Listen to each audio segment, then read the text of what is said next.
ce 4 mars 2024 où la France va rentrer dans la grande histoire avec partout dans le monde les femmes qui se battent pour le droit à l'avortement, qui regardent ce que fait la France et avec des victoires qui vont céder entre elles. Je suis très heureuse que cette victoire, elle arrive en même temps, par exemple, que les Polonaises qui viennent de récupérer il y a quelques jours le droit à la contraception d'urgence parce que quand l'extrême droite arrive au pouvoir, elle s'attaque d'abord au droit à la contraception pour ensuite s'attaquer au droit à l'avortement. Donc elles ont regagné ça.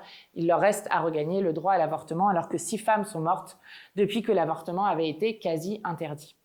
Donc vraiment ça c'est une grande victoire. Et vous remarquerez quand je vous dis que la dernière fois c'était passé à quelques voix et que là il n'y avait que 50 voix contre.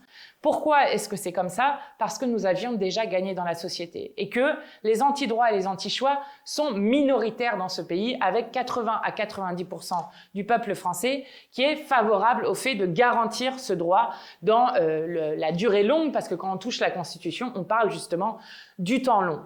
C'est important, notamment il y a quelque chose qui moi me fait sourire mais qui en même temps montre cette force d'adhésion du peuple français au droit à l'IVG. C'est un sénateur qui a raconté dans la presse qu'il avait changé son vote entre le 1er février 2023 et le 28 février 2024 parce que ses filles lui avaient dit « Écoute, si tu ne votes pas la constitutionnalisation de l'IVG, nous on ne viendra plus jamais, ni dîner, ni à Noël, ni jamais. »